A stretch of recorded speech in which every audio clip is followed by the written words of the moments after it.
every truth that's ever spoken, every voice that's ever heard.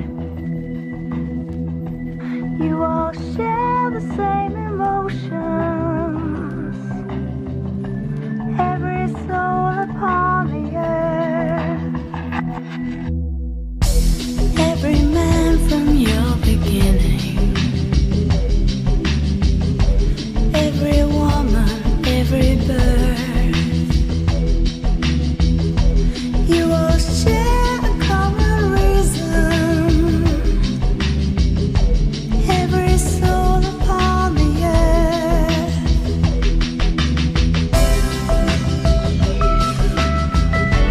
We can only love you.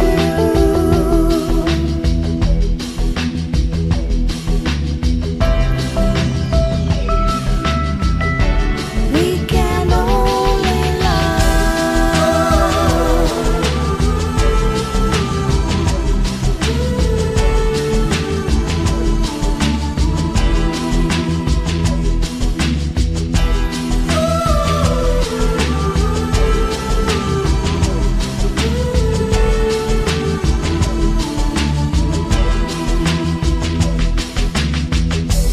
Everybody senses danger.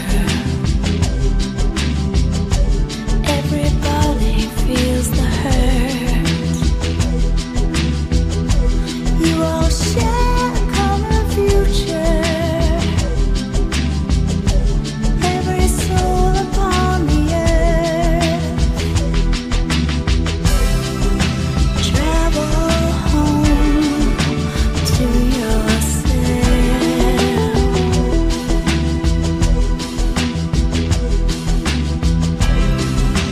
Find your place in the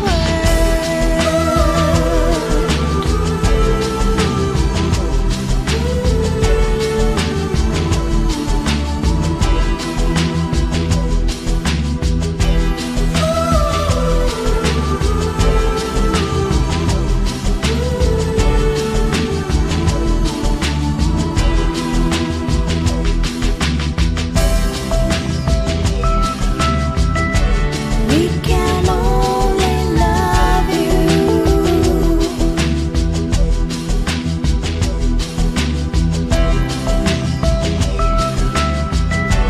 We can only love.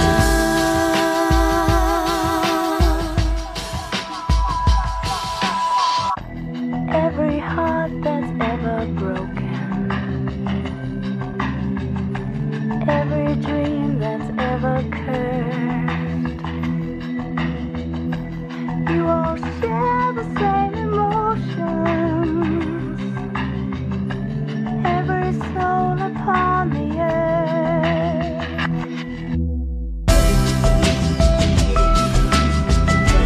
We can only love you.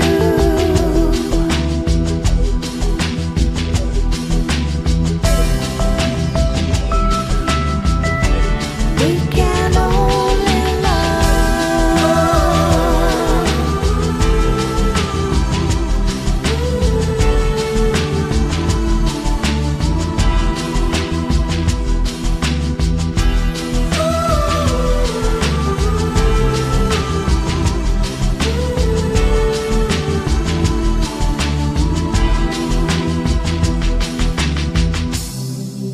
Travel home to yourself.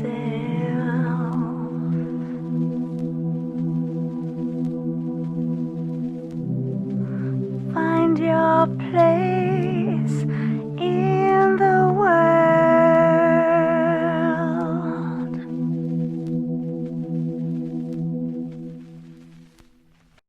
Hey hey yo, hey ho, way ha, ho, way ha. Hey hey yo, hey ho, way ha, ho, way ha, ya, way ha,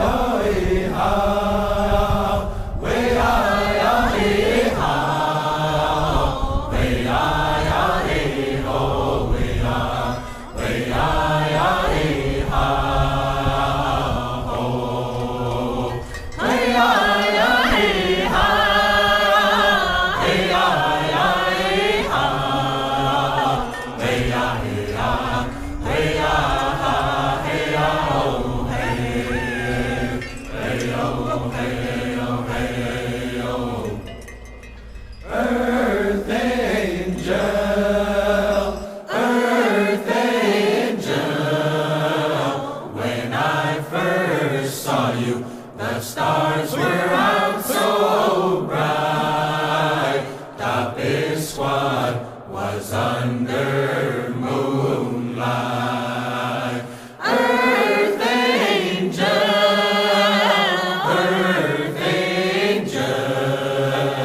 now you're mine until the end of time. Hey-oh, hey-oh, hey-oh.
The stars were out so bright.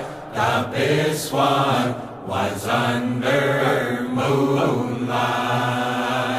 Earth angel,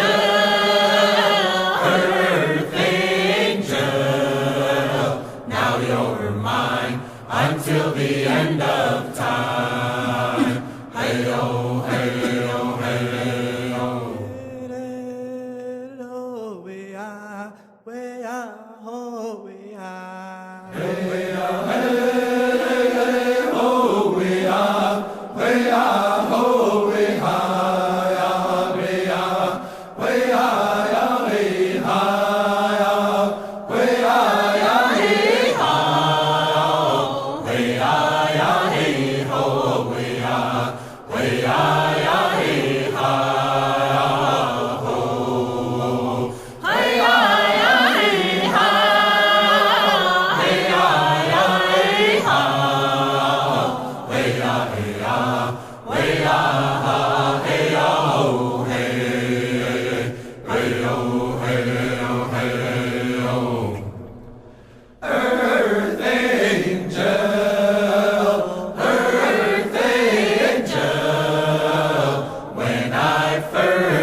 The stars were out so bright. The big swan was under moonlight. Earth angel,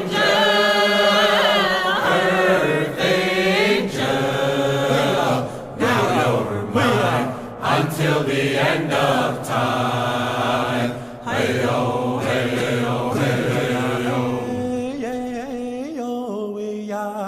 We are, oh, we are. We are, hey, oh, we are.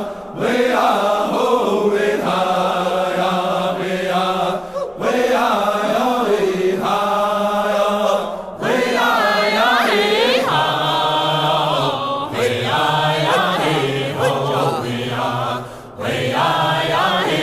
oh, we are.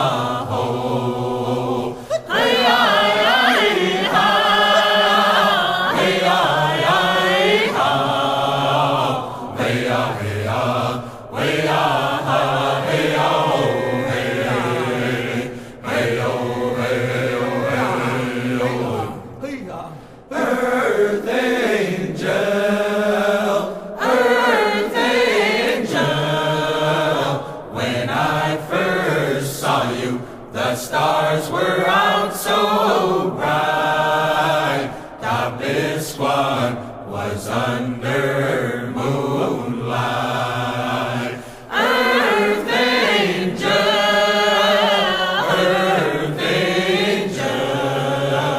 now you're mine until the end of time. Hey-oh, hey-oh, hey-oh. Hey-oh, we are, we are, we are.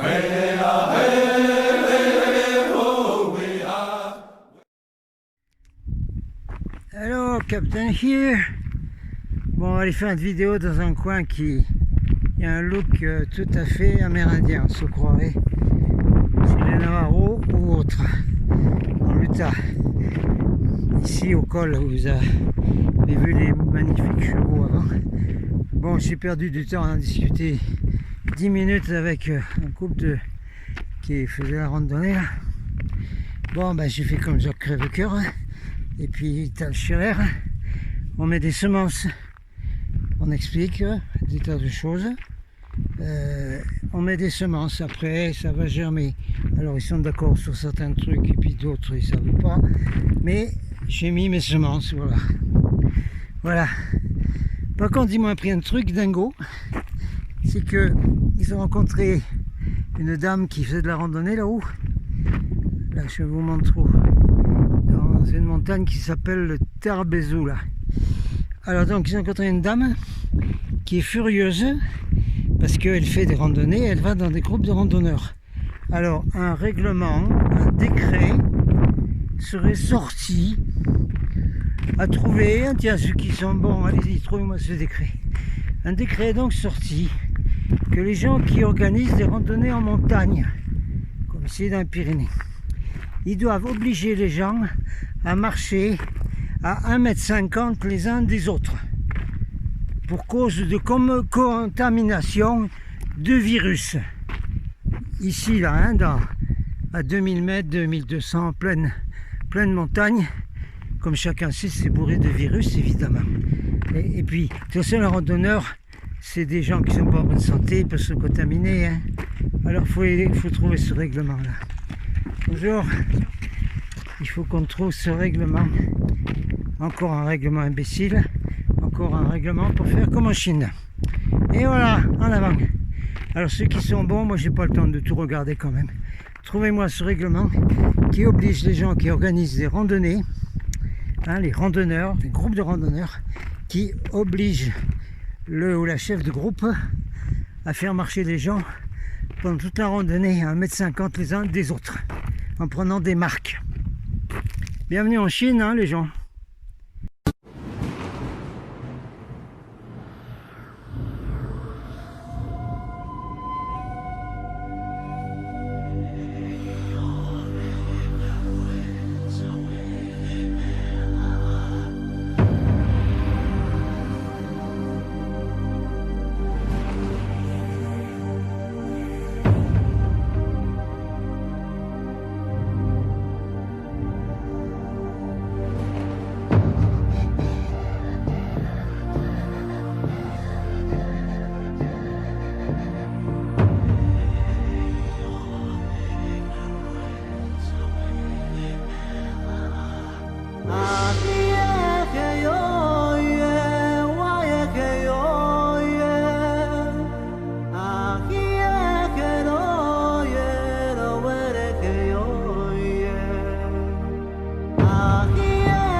Alright guys, Jean-Michel, membre du syndicat des journalistes écrivains indépendants. Alors, j'ai trouvé un coin ici qui a une énergie amérindienne, hein, indienne d'Amérique. C'est sauvage. Il faudra qu'on vienne faire des choses Indian.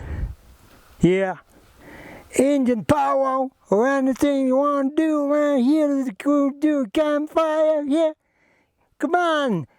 Lakota, Kiowa, Cherokee, Cheyenne, Arapaho. Come on, come on, come on, come on. Oh, mais il faut leur dire, à tous les Indiens là, que j'ai connus, qui sont dans les réserves, qui sont dans une misère noire, ceux qui n'ont pas été mis en prison fédérale, hein, où ils sont des centaines de milliers. Mais il faut que je leur dise qu'il y a une prime de 30 000 € ici, qui doit faire du 37 000 $, je ne sais pas quoi, à ceux qui trouveront le tueur d'ours. Puis en plus, c'est une prime qui est donnée par un groupe américain ou anglais, je ne sais plus, il faut trouver. Oh ouais, ah ben je vais leur dire, et ouais, il faut leur dire. Bon, c'est un bon petit coin indien, no problem about that. Avant que j'oublie, les dates du prochain trek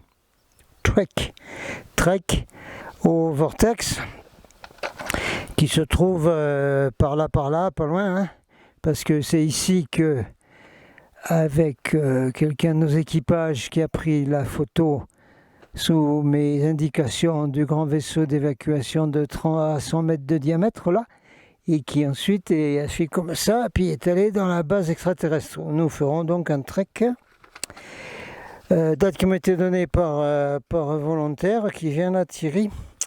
Alors, date samedi 25, dimanche 26 juillet. Thierry peut même venir vendredi soir 24. Oui, parce qu'il y en a qui viennent le vendredi soir 24, on a plein de coins de camping, hein, comme ici, comme au refuge, comme notre camp de base et tout, comme d'habitude. Alors, ceux qui veulent aller en trek à la base extraterrestre, à monter à notre petit lac où on a des portes interdimensionnelles et où les synchronisateurs viennent de la base. Synchronisateurs, ce sont des sphères de entre 50 cm et de diamètre et 1 mètre, oui, qui viennent synchroniser tous ceux qui viennent là. C'est la synchronisation du programme de la lumière dorée, voir mes vidéos synchronisation des équipages. Alors, s'il y a des volontaires qui veulent venir à ce trek, le samedi 25, le dimanche 26, alors en fonction du temps, on va voir, hein, soit on montera là-haut le samedi, soit le dimanche, d'accord ? On va regarder le temps. Et puis, bien sûr, hein, on a un camp de base, et il y a un refuge et tout. Si on aura assez de tentes, etc. C'est pour les motiver, c'est pour les gens qui font partie des équipages, c'est pour les gens qui savent qu'ils sont des Star Seed Star People, qui sont venus s'incarner sur la Terre pour essayer de faire monter la conscience des terriens qui habitent ici, pas la nature, les animaux, parce qu'ils passent tous en 5e dimension, nos problèmes. Donc c'est de cela qu'on cause. Hein. Si vous êtes New Age, Babacool, Bisounours, et que vous allez dans des coins comme ça, comme pour monter au garage d'OVNI ou tout ça, pour prendre les énergies, moi je vais aller prendre les énergies, là, comme on prenait les eaux dans le temps, les rois, les nobles allaient prendre les eaux. Bon, non, mais c'est pas pour vous là, hein. C'est pour les gens qui suivent ma chaîne Golden Star Seed Report, hein, qui veulent venir en trek. Ça va, tout le monde a capté les dates, je remets les dates là, je remets mon mail et vous vite, vous manifestez en disant que vous pouvez venir. Puis vous dites si vous amenez une tente ou pas, hein, qu'on sache pour s'organiser. Voilà, alors ça c'est fait, c'est good. Et bien pour l'instant il n'y a pas de vent, on va faire avec le faune là, qui fait toujours des couleurs pas possibles. Ah, c'est un très bon coin de rebelle ici. Oui, parce que rebelle, voilà, à la fois rebelle comme ça là. Et je ferai une vidéo pour expliquer un jour la fausse histoire de ça là, pour ceux qui connaissent. Et puis rebelles indiens d'Amérique, hein, parce que les Indiens d'Amérique, c'était tous des rebelles. Hein. Et alors? Et puis ça va bien, peut-être à la fin, ou sur une autre vidéo, on remettra ça, c'est pas grave. Vous verrez un peu des fois quand je fais le rebelle Apache. Oui, vous expliquerai ça aussi. Parce que dans une vie d'avant, j'ai été Apache de la White River.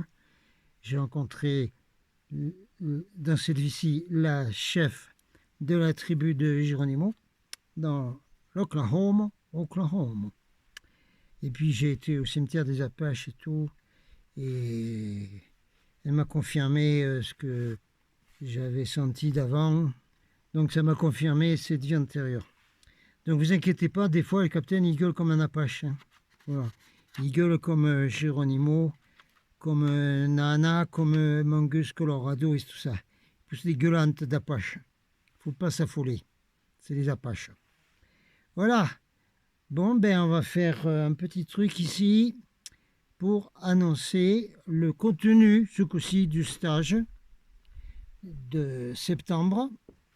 Hein, je vous remets les dates là, ainsi que les mails pour préinscription, pour demander le bulletin d'inscription et recevoir les indications comment envoyer des arts. Parce que maintenant, ça y est, il faut aller payer les arts, le camping, camp trappeur, mobil-home, etc., etc. Le mobil-home est plein, ça y est, hein, je vous ai dit. Alors, on va remplir un autre mobil-home. Hein. Alors, dépêchez-vous, ceux qui veulent être en mobil-home, vous me le dites, hein, il y a 4 places dans chaque mobil-home, on se débrouille ensemble. Bon, aujourd'hui, ce qu'on va faire, on va expliquer un peu le contenu des enseignements qui seront donnés dans ce stage. Parce que dans ce stage, on ira également au vortex, évidemment, voir les synchronisateurs. Ah bah tout est synchro avec le capitaine, c'est tout synchro. Ouais, c'est surtout synchro. Mais il y a quand même 2 jours d'enseignement mouse costaud qui sont donnés au camp trappeur. D'accord? Alors là, je vais vous faire aujourd'hui quelques indications du contenu de ces enseignements. Ouais. Allez hop, on a changé d'angle un peu. Le son est bon, il n'y a pas de vent. Qu'est-ce qu'on fait là? Le cri des rebelles. Oui, dans une vidéo, je vous ai mis un enregistrement d'un régiment sudiste qui chargeait, tout ça. C'était le cri des rebelles sudistes. Rebelle yell, hein, c'était pas le cri des Indiens. Le rebelle yell, c'est...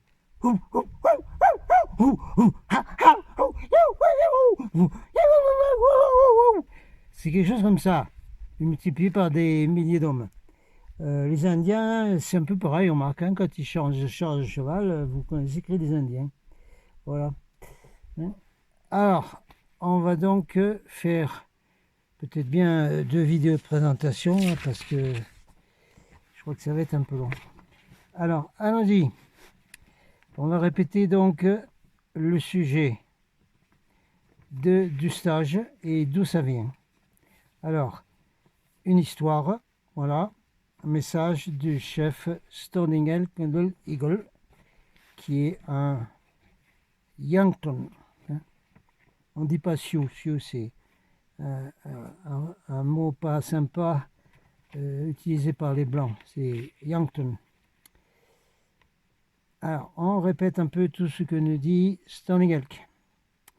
Pour marcher sur la Konguluta, qui est la voie rouge, la Red Road, avec le Kapi Oyate. Le Kapi Oyate. Ouais, j'ai pas l'accent la côte, désolé. Le Kapi Oyate. C'est-à-dire les nations des étoiles, c'est-à-dire nos frères et sœurs des étoiles. Donc, pour marcher sur la voie rouge avec les nations des étoiles, frères et sœurs de l'espace, on concentre sa vie sur l'esprit.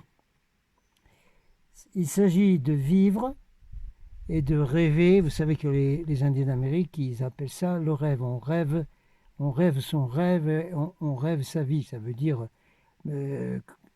fonctionnement quantique, hein, on crée sa vie. avec là.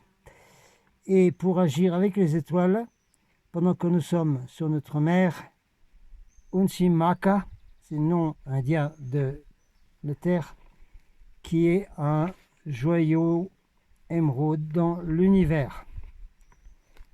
Konku Waksape Okasa. Ok. Alors, l'historique. C'est une histoire. Un jour d'hiver en 1995, sur une montagne dans le Wyoming, qui s'appelle Eakainazen, Sonny Elk, qui est un Dakota Yankton, était en train de prier pendant le jeûne de 4 jours qu'ils ont l'habitude de faire, que faisait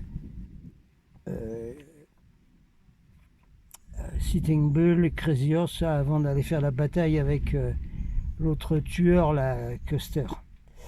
Alors il faisait donc son jeûne qui s'appelle Ambleka.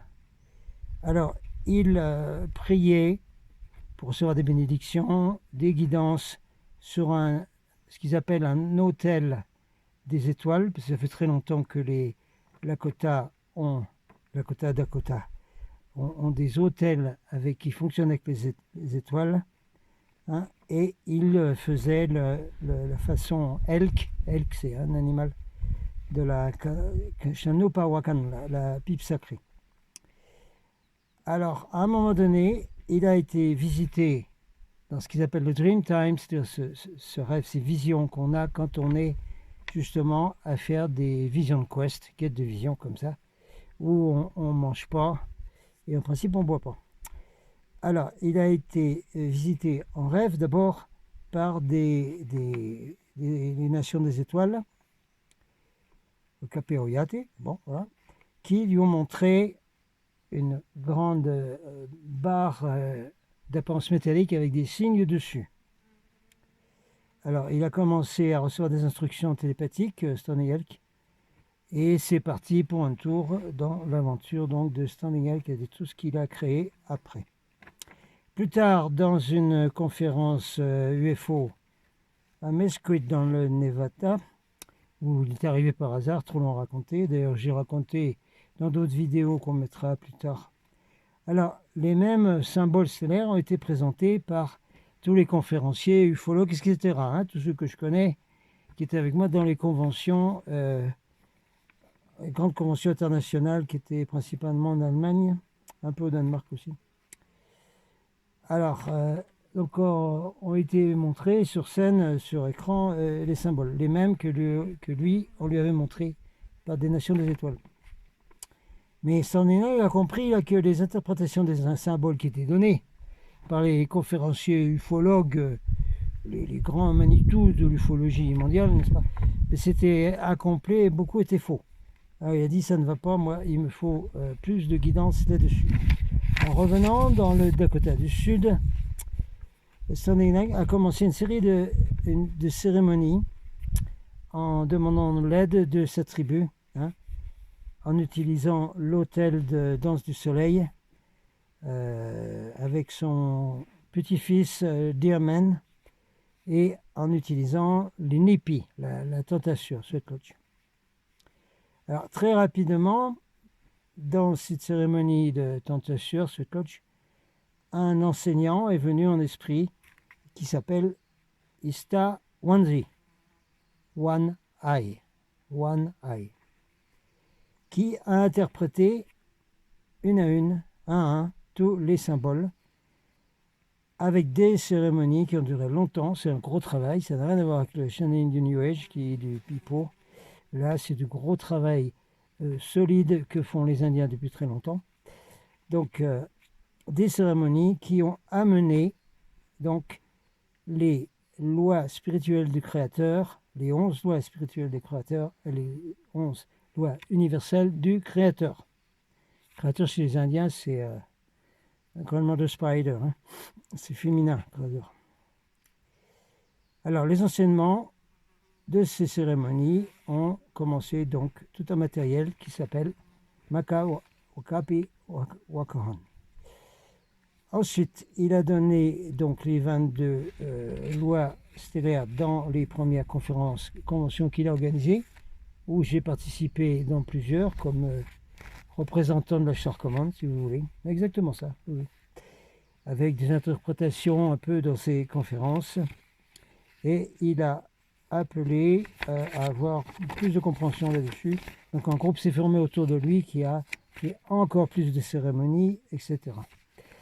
Donc plus tard, Stony Elk, Pathfinder, Silver Star, il y a des Cherokees, et d'autres tribus qui se sont mis ensemble, qui ont recommencé de grandes cérémonies, toujours avec la Chanupa, au Kahan, la pipe sacrée, etc.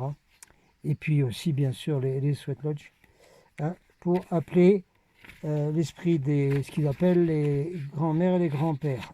Hein, c'est les sages indiens qui sont dans le monde de l'esprit, mais qui en fait souvent sont avec les frères de l'espace. Dans un de mes livres, j'ai mis un message de Cochise qui se trouve dans un vaisseau mère de notre flotte, hein, par exemple. Alors, les messages de cérémonie représentaient donc les enseignements de la Confédération Galactique donnés au peuple de la Terre. Hein, complètement nouveau, plus rien à voir avec les autres enseignements anciens, ésotériques, occultes, New Age, etc. Environ 70 guides, hein, à la fois qui s'occupent de la Terre, qui viennent des étoiles et qui viennent de mondes très hauts en dimension, hein, sont venus donner toutes les explications des lois universelles et des lois spirituelles, qui sont 11 et 11, ça fait total 22. Voilà, une petite pause là.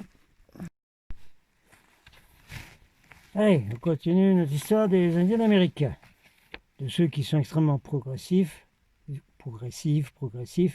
qui sont en fait des volontaires des étoiles incarnés sur Terre, comme nous. Simplement, ils sont incarnés dans des tribus indiennes. Voilà. Alors, des conventions, des rassemblements ont continué, et petit à petit, les chefs de toutes les tribus sont venus. J'en ai connu donc un certain nombre, y compris les chefs Hopi de toutes les tribus.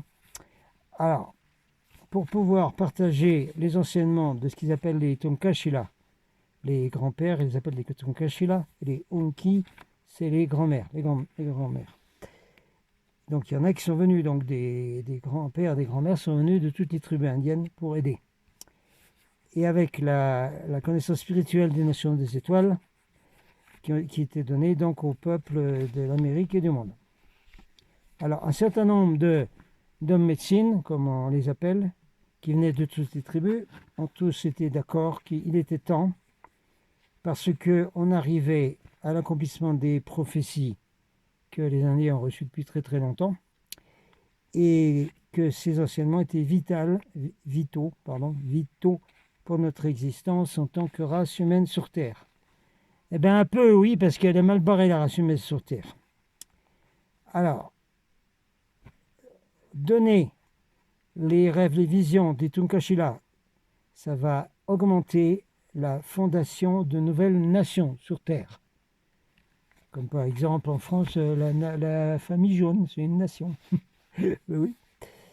Hein? Et c'est un élément qui sera la fondation de ce qui a été appelé les 1000 ans de paix. Mais ça, j'en parle dans d'autres vidéos, je vous explique un peu les différentes nouvelles terres, etc. Nous sommes tous une partie du cercle sacré des Indiens, qu'ils appellent Hoop, H-O-O-P. Hein, et il y a besoin de beaucoup de guérison dans ce cercle, hein, d'énergie et d'esprit, y compris humain, mais de la nature. Et ceci, c'est un effort humble de notre part à tous pour que la 7e génération, parce que les Indiens parlent toujours de la 7e génération, c'est-à-dire nos petits-enfants et ceux qui sont à naître plus tard, puissent survivre le prochain grand réveil sur la planète Terre. D'accord? On est tous reliés. Stony Elk, conseiller spirituel Dakota et chef de danse du soleil. Ouais. C'était la première annonce, première histoire d'où ça vient, tous ces enseignements.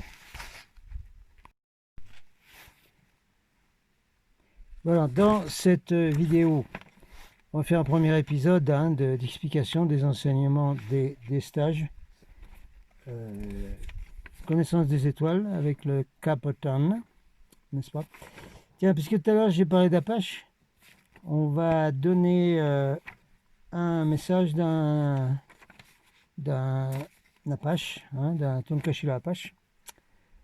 Grandfather Bear Tata Ozo, c'est-à-dire grand-père ours. Tata Ozo, c'est son nom indien, qui est un homme médecine Apache côté Mexique, qui a donné ce qui suit dans une cérémonie de tenta sueur, et puis également une cérémonie qu'ils appellent là-bas Temazcal, côté mexicain des Apaches. Alors, voilà ce que dit Bear Tata Ozo, ours Tata Ozo. Eh bien, je ne sais pas si tu es encore sur la terre, Grandfather Bear Tata Ozo, mais il faut que tu viennes nous aider ici parce qu'on nous tue nos ours ici. Il faut que tu viennes. C'est un animal sacré des Pyrénées, de l'Ariège, là. Un jeune ours qui a été tué par balle. Alors là, on a besoin des Apaches, là. Les Apaches, ils vont gueuler, vous allez voir. Wouh! Alors, les mots de grand-père Bear Tata Ozo. Je suis fier de m'appeler un indio. C'est ce qu'ils disent, côté mexicain. Je suis un Indien. Je suis un homme rouge. Yo soy indio. Yo soy hombre rojo. Alors ça a été donné dans une cérémonie un endroit qui s'appelle la Aguaji de la Tuna Kumai Indian Reservation, à côté de Tecate, au Mexique, à l'équinoxe de printemps, aux cérémonies équinoxe de printemps de mars 2012. Bon, il y avait 30 personnes dans la Sweat Lodge, que ce soit des hommes, des femmes et des enfants. Les progressistes, ils mettent tout le monde. Donc, c'était le chef de la Sweat Lodge, donc Grandfather Bear Tata Ozo. Il a dit la suite. Il y a certains qui pensent que le mot Indian, c'est un mauvais mot, et que nous devrions nous appeler Native American, Américain natif. C'est pas vrai, c'est pas ça du tout. C'est pas ça du tout. C'est pas ça du tout, ce qu'il dit Tata Ozo. Il met la palabra indio quiere decir indios. Indios. C'est un pays catalan par là-bas, ou peut-être on va faire un village. Et quand on se salue aussi Andio. Andios. In God. Andio. Alors, il dit, pour moi, le mot indio, ça veut dire in God, ça veut dire en Dieu. Indien veut dire en Dieu. Il y en a quelques-uns ici, dans la tentation, qui sont des indios et qui ont des cœurs rouges. Il y a des indios ici qui ont des cœurs d'hommes blancs. Il y a ici des hommes blancs qui ont des cœurs rouges, c'est-à-dire les Indiens qui se sont incarnés dans la race blanche.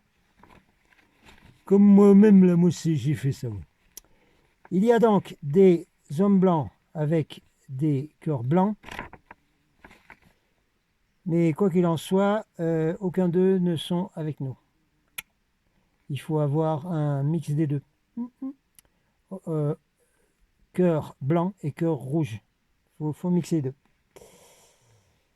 Qu'est-ce que je veux dire par là? Creator, Spider-Woman, a créé 4 couleurs de race sur Terre. On les a amenées. Ce sont les 4 couleurs du maïs, l'anciennement donc des Apaches du Mexique. Rouge, blanc, jaune et noir. On retrouve ces couleurs dans le maïs. Il y a même des barres de maïs qui ont les 4 couleurs. D'accord. C'est les meilleurs d'ailleurs, c'est ce qu'ils cultivent souvent. La couleur de la peau ne fait aucune différence parce qu'on est tous créés égaux par le grand esprit. Les Lakota disent Mitakoyo Yasen, toutes mes relations. C'est-à-dire, moi, je suis un avec toutes mes relations.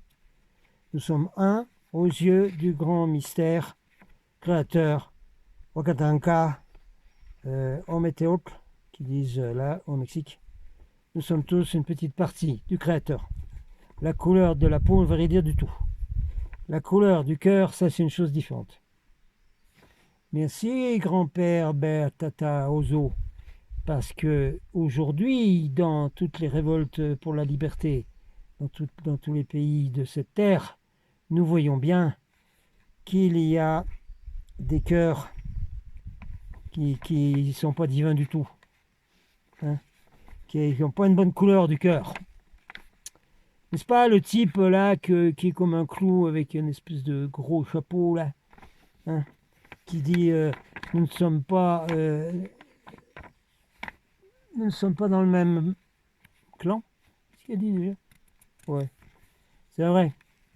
C'est une couleur du cœur qui est moche comme tout. On revient à Tata Ozo.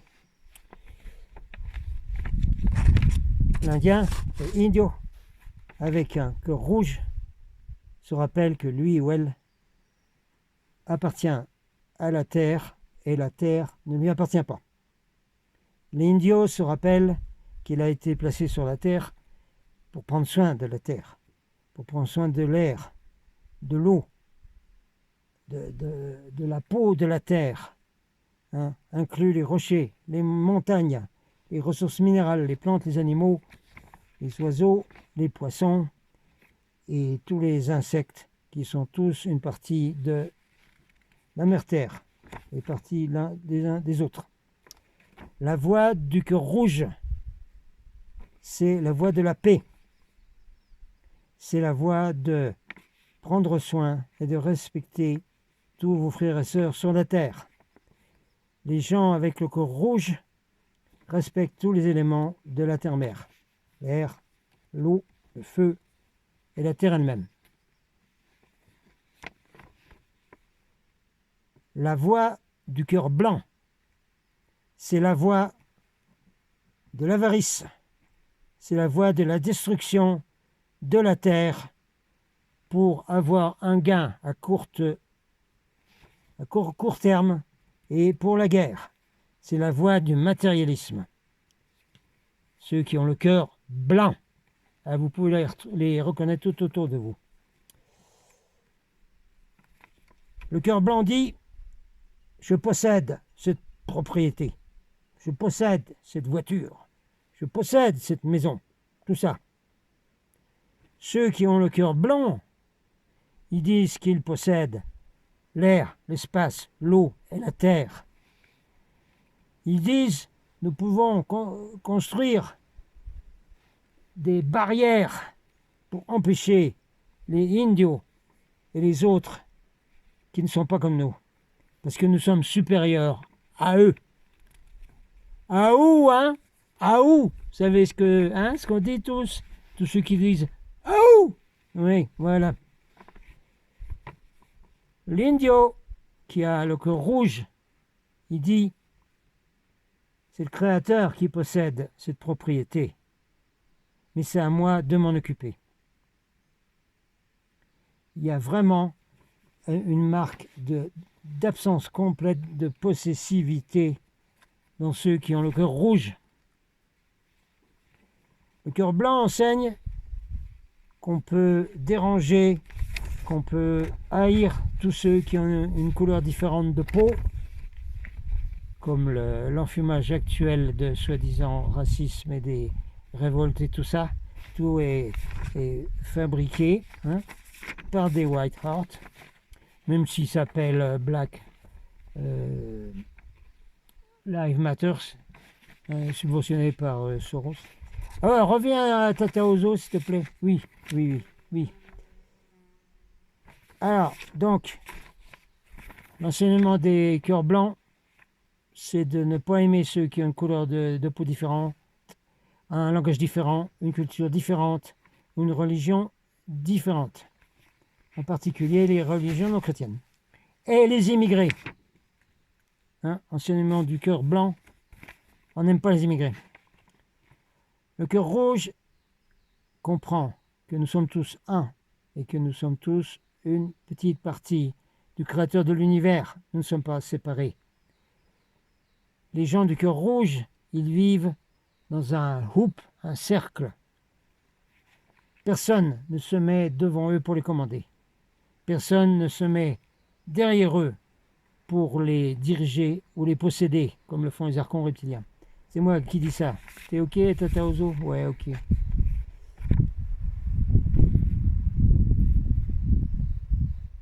Personne n'est au-dessus d'eux ou en dessous d'eux. Ceux qui ont le cœur rouge. Tous sont un et égaux. Le temps est venu, disent les anciens de la race rouge, de donner les enseignements de la voie rouge, la Via Roja, à tous les gens de la terre. Nous avons besoin d'enseigner le cœur rouge d'amour, de compassion, de paix, de confiance et de s'occuper de tous les êtres. Ceci est extrêmement important en ce temps, puisque nous sommes dans la montée du 5e soleil et le retour de la lumière, ce qui arrive maintenant. Le nouveau soleil est en train de monter et de briller sur la terre en ce moment. C'est le retour de la lumière. Pour entrer dans le 5e monde ou le 5e soleil, ce sont les mots des Indiens et nous on dit 5e dimension, c'est la même chose. Nous devons cultiver le cœur rouge, c'est notre choix. C'est maintenant le moment de le décider. La Via Roja, la Red Road, la voie rouge, c'est le seul moyen de survivre le chaos complet qui est mis en ce moment sur la terre. Beaucoup de indios, d'hommes rouges, ont oublié qui ils étaient et pourquoi ils étaient sur la terre. Ils ont développé des cœurs blancs. Leurs cœurs sont emplis d'avarice, de jalousie, d'envie, de matérialisme. Mais beaucoup d'hommes rouges découvrent qui ils sont réellement et pourquoi ils sont sur la terre en ce temps. Ils deviennent des êtres de lumière. Il y a beaucoup de blancs, de noirs et de gens jaunes qui découvrent également la voie rouge. Ils apprennent qu'ils ont aussi des cœurs rouges et qu'ils laissent leur lumière briller sur la terre. Ceci n'est pas une religion. Excuse-moi, Albert. Vous entendez, surveillant, c'est pas une religion, ça. C'est un enseignement spirituel. La voie rouge a, dans ceux qui marchent sur cette voie rouge, sur la Red Road, sur la route rouge, il y a des chrétiens, des bouddhistes, des hindous, des musulmans et plein d'autres religions qui sont venus dedans. Beaucoup de groupes indigènes de toutes les parties du monde suivent la voie rouge et on le fait depuis des générations. Il peut y avoir des cultures indigènes qui sont également comme les hommes blancs, quelques-uns, mais c'est pas la majorité. La voie rouge ne requiert pas que vous participiez dans des cérémonies amérindiennes ou que vous vous habillez avec des habits indiens, amérindiens. C'est la voie du cœur. Alors, dès que suffisamment de lumière plurielle, nous sommes tous des petites lumières, vont briller, les ténèbres vont disparaître de la terre. La lumière que nous attendons depuis si longtemps revient en ce moment et un monde glorieux est en train d'émerger. Nous sommes les peuples que vous avez attendus depuis si longtemps et que vous avez espéré depuis si longtemps. C'est nous, les nations des étoiles et ceux des nations des étoiles qui sont sur Terre. Message de Grandfather Bear Tata Ozo. Apache! Ouais, Apache! On va arrêter l'épisode là parce que l'orage arrive et la pluie arrive dans notre petit coin indio. Captain Hawk.